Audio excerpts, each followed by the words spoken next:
Gunny, how's it going? Good, how are you?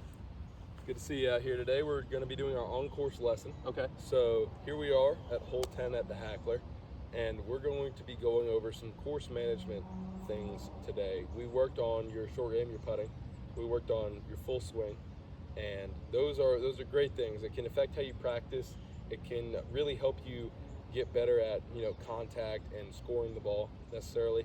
But when you actually get out on the golf course, you learn a lot about decision making, about your mental game, about really like what clubs you should be choosing off the tees. And so here we're going to be discussing, you walk up to the first tee of a tournament or a round that you really care about.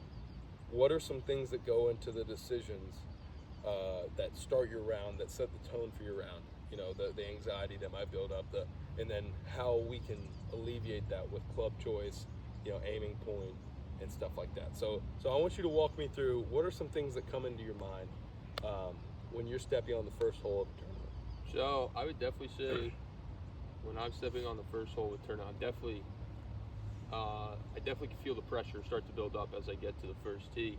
And I would say usually I always just want to grab driver right away because I feel like you're able to miss-hit a driver the most out of your other clubs, and you can still get away with it, because I definitely get nervous on the first tee. So, I tend to just pull driver no matter what, which probably isn't the best idea, but it makes me feel the most comfortable, even if there is a better club. And I'm not really sure why it is, because, after, we get through the first hole of a tournament, I'm fine to hit any other club, and, I'm comfortable, but always on the first hole, it kind of, I don't know. I tense up and I get really I guess anxiety about it. So I usually just tend to pull driver no matter what, which works and doesn't work. I probably should try to use other clubs, but once again, it's just I don't know. I feel the pressure, and the driver I feel is the easiest to hit. I mean, I feel like if you don't hit it perfect, you get hit a little on the toe or a little on the heel, and it's still gonna get out there and you're still gonna be all right. Whereas you hit your 3-iron off a tee and you toe it, you're going to see a drastic difference than if you hit it right off the center. So I would say that's probably my main reason on why I try to just always hit driver on the first hole. Now, obviously, if it's a par 3, you can, but for the most part, I pull driver just because. So on this hole, we have a par 5. It's pretty straight with a bit of a dog leg left. All right, and we've got trees on the left side, OB left of the trees. We've got trees on the right side, hazard right of the trees. So this is kind of a tee shot where first swing of the day, I could see some nerves building up. Where would you aim this ball, and what shot would you try to hit with what club? So ideally, I would probably say I'd either hit my 5-wood or my 3-iron, and I would try to hit a slight draw. So I'd aim probably right side of the fairway, maybe just into the rough, tee up on the left side of the box, and then that allows me to get more room to, if I happen to turn over too much, I have more room.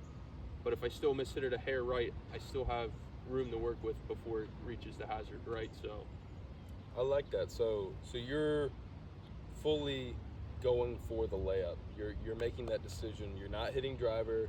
You're going for it in 2 out of play. You're playing this as a 3-shot hole based off of your tee shot here. Yes, correct. Because I feel like on this hole, the benefit of going for it in 2 compared to just hitting it up to the side of the green and being 70 yards out, I feel like the safer play and the smarter play is to do that rather than try to take your second shot and hit it up over the tree and get it on the green in 2. I feel like the odds are almost equal to just lay up instead of trying to go for it. So I feel like I'm going to take the safer bet. And that shows restraint and some thinking. I like your thought process there. The one thing that I think we really can work on is the anxiety, kind of the thoughts that are in your head. We'll let that pass real quick. So you're standing over this ball. You've got a good idea of what you want to do.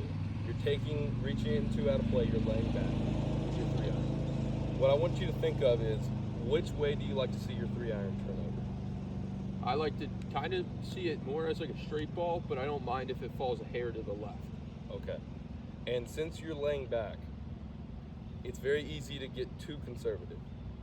You're already bringing back the distance, sometimes we can get conservative to a conservative target, and then that really widens our spread, if you think about it. But what I would like, you've probably heard this before, is for you to be aggressive to a conservative target. So obviously, we're looking at a target a little bit closer to us. We're not trying to hit it out there. We're trying to find a spot or maybe a tree to line up at and really dial in that draw 3-iron. So we're at the left side of the box, and I like, you see that cart in the distance? Yeah. I like a draw that ends on that cart. Okay. And if we're on the range, do you think you could hit that shot? Yeah, I absolutely think I could hit it like 8 times out of 10. I mean, you're obviously going to have a miss here and there with a 3-iron, but I feel like if we were on the range, I could do that a couple of times without a problem. And there wouldn't be any like pressure or anything. I'd just step up and you'd be like, hit it there, and I'd be like, okay, and I'd do it. Okay. So let's get your 3-iron. Let's do it. All right. So you make sure we can hear that.